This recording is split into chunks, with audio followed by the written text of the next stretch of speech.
Exam पर कलम से कराते हैं। तो चलिए बच्चा, ये बहुत इंपॉर्टेंट है ये जो वीडियो आप लोगों के लिए, क्योंकि अगर आप सारा कुछ अच्छे से पढ़ाई की, खूब मेहनत की, उसके बाद में आप लोगों ने रिटन निकाला, फिजिकल किया, नहीं फिजिकल से पहले तो खैर डॉक्यूमेंट वेरिफिकेशन होगा, तो डॉक्यूमेंट वेरिफिकेशन में बहुत ज्यादा दिक्कतें आती है। फिर आदमी सर पकड़ता है और उस समय सर पकड़ने से कुछ नहीं होता, वो भगा देते हैं, इसको बाहर निकालो ऐसे बोलते हैं, समझे मेरी बात। इसलिए आज ही मैं आपके डॉक्यूमेंट वेरीफाई करवा देता हूं, कुछ गड़बड़ हुई तो ठीक कर लेंगे, ये बात क्लियर है। तो चलो, सबसे पहले उन डॉक्यूमेंट्स की बात कर रहा हूं जो सभी के लिए चाहिए, सभी को चाहिए। ये वो डॉक्यूमेंट है, वो कागज जो सभी को दिखाने होंगे, सभी के पास होने चाहिए। हम में से कोई भी हो, चाहे वो एससी कैटेगरी हो, एसटी कैटेगरी हो, ओबीसी हो, जनरल हो, महिला हो, पुरुष हो, सभी को चाहिए। सबसे पहली बात, अपनी 10th क्लास की मार्कशीट निकालो, अपनी 10th क्लास की मार्कशीट और सर्टिफिकेट, जिसे सनद बोलते हैं। जिन लोगों ने सीबीएसई बोर्ड से किए 2010 के बाद में, उनके पास सनद और मार्कशीट एक ही उसमें आई होगी, उसी में सर्टिफिकेट होगा, उसी में मार्कशीट 10वीं। जो आपको फॉर्म भरना है, 10वीं के नाम, आपका नाम, आपके पिताजी का नाम, आपकी माताजी का नाम, वो सब कुछ किसके अनुसार होना चाहिए? वो आपके 10वीं की कागजों के अनुसार होना चाहिए। फिर से सुन लीजिए, 10वीं की मार्कशीट के अनुसार आपका नाम, पिताजी का नाम, माताजी का नाम और जन्म तिथि, बस ये 4 चीजें वो चेक करता है कि आपकी ठीक है या नहीं है। समझे मेरी बात? उसको उस मार्कशीट के जो नंबर होता है, उस नंबर को मिलाता है जो अपने फॉर्म में डाला था वो, ठीक है। चेक करो, आपको फॉर्म इसी से भरना है, फॉर्म आपको 10वीं के अनुसार भरना है फॉर्म। बाकी 12वीं में अगर कुछ गड़बड़ है तो वो 12वीं की गड़बड़ आप ठीक करा लेना, ग्रेजुएशन की गड़बड़ ठीक करा लेना, लेकिन फॉर्म आपको कैसे भरना है? 10वीं के अनुसार भरना है। उसके बाद में अपनी 12th क्लास के मार्कशीट, सनद, 12th में भी वो नाम चेक करेगा आपका, वही नाम जो 10वीं में, वही पिताजी का नाम, वही माताजी का नाम, वही डेट ऑफ बर्थ जो 10वीं में है। तो 10वीं के अनुसार अपना फॉर्म भरना। 12वीं में कुछ गड़बड़ है तो उसे आपके पास समय है, अगर यूपी बोर्ड से है तो बोर्ड में अर्जी देकर, सीबीएसई है तो सीबीएसई से। अब ये मार्कशीट की गलतियां बहुत जल्दी ठीक हो जाती है, पहले की तरह कई महीने नहीं लगते, ठीक है। चलिए, तीसरा जाता है स्नातक। स्नातक कम से कम स्नातक 3 वर्ष की हो, तो स्नातक में आपके पास हर एक, अगर ईयर वाइज है तो ईयर वाइज, और अगर आपकी सेमिस्टर है तो सेमिस्टर वाइज आपके पास मार्कशीट होनी चाहिए। क्या होनी चाहिए? मार्कशीट होनी चाहिए, एकदम बिल्कुल क्लियर। सेमिस्टर वाइज, अगर बीटेक आदि करी है तो सेमिस्टर के हिसाब से एक एक सेमिस्टर की, या वार्षिक अगर आपने बीए बीकॉम इस तरह से किए तो पूरा 1 साल की जो मार्कशीट होती है, प्रत्येक सेमिस्टर वाइज। और एक आपकी फाइनल डिग्री आई होगी। क्या होगी? Final decree. ये फाइनल डिग्री, नाम, पिताजी का नाम, माताजी का नाम, जन्म तिथि, ये बिल्कुल ऐसे होनी चाहिए जैसे कि 10वीं के कागजों में। किसी की में गड़बड़ है, जैसे एक बच्चे का मैसेज आया था, तो बच्चा आप अपनी को ठीक करवा लो, यूनिवर्सिटी में जाकर आवेदन दो और वो आपकी गड़बड़ को ठीक करके देंगे। अब पहले के बराबर समय नहीं लगता।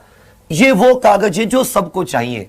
आप ओबीसी हैं, जनरल हैं, एससी एसटी हैं, यूएस हैं, महिला हैं, पुरुष हैं, कोई फर्क नहीं पड़ रहा, ये तीनों डॉक्यूमेंट सबको चाहिए। अब बताओ, ये डॉक्यूमेंट तुम्हारे पास हैं? अगर किसी की फाइनल रिजल्ट नहीं आया तो वो 30 अप्रैल तक, 30 अप्रैल 2021 तक फाइनल रिजल्ट चाहिए, फॉर्म की अंतिम डेट तक फाइनल रिजल्ट। अगर उसके बाद में आ रहा है तो वो फिर आपका मान्य नहीं होगा। फाइनल रिजल्ट, बेशक रिजल्ट आ जाए और मार्कशीट वगैरह कुछ दिन बाद आए, कोई फर्क नहीं पड़ रहा, लेकिन जो रिजल्ट है वो फाइनल ईयर से पहले होना चाहिए। ये तीनों बिल्कुल एकदम क्लियर है आपकी, ये तीनों की एक एक चीज बिल्कुल क्लियर कर लीजिएगा। अगर मार्कशीट बिलर है शिवानी, तो बेटा उसको दूसरी निकलवा लो, उसको दूसरी निकलवा लो। सुमित कह रहे हैं मेरी उम्र 14 साल है। हां, तुम भर सकते हो, तुम फॉर्म भर सकते हो। किसमें भर सकते हो ये पूछो मुझसे। तुम भर सकते हो कबाड़ उठाने वालों में, कबाड़ उठाने वालों की भर्ती निकलेगी, वेट करो, तुम्हारा नंबर आएगा उसमें। तो क्लियर हुआ। 10 मार्कशीट, सनद, नाम, पिताजी का नाम, माताजी का नाम, जन्म तिथि, ये बिल्कुल, ये कागज सभी को चाहिए। ये डॉक्यूमेंट सभी के लिए, जनरल, महिला, पुरुष, SC ST OBC सभी के लिए। अब आ जाते हैं जो अपने, अगर आप किसी वर्ग में भर्ती देख रहे हैं, फॉर एग्जाम्पल SC अथवा ST, तो एक SC ST का आपके पास कास्ट सर्टिफिकेट होना चाहिए, जाति प्रमाण पत्र होना चाहिए, और आपके पास यूपी का निवास प्रमाण पत्र होना चाहिए। यूपी का निवास प्रमाण पत्र, और निवास प्रमाण पत्र पिछले 6 महीने का माना जाता है, हालांकि ऐसा कोई दे नहीं रखा, लेकिन फिर भी। इसी तरह मान लेता हूं आप OBC हैं, इसी तरफ क्या है, आप OBC हैं, क्या है, OBC। तो OBC जाति प्रमाण पत्र चाहिए, नॉन क्रीमी लेयर, जाति प्रमाण पत्र, और आपका यूपी का कास्ट, यूपी का मूल निवास, जिसे डोमिसाइल, निवास, मूल निवास एक ही बात है, इसमें वो मत करना। OBC और EWS के आपके पास एक आय प्रमाण पत्र चाहिए, आय प्रमाण पत्र, और एक आपके पास यूपी का मूल निवास होना चाहिए। अब समझो मेरी बात आप लोग, OBC और अगर आप EWS कैटेगरी के हैं, तो आपका जो ये जाति प्रमाण पत्र होना चाहिए, ये 1 अप्रैल 2020 से 30 अप्रैल 2021 के बीच का होना चाहिए।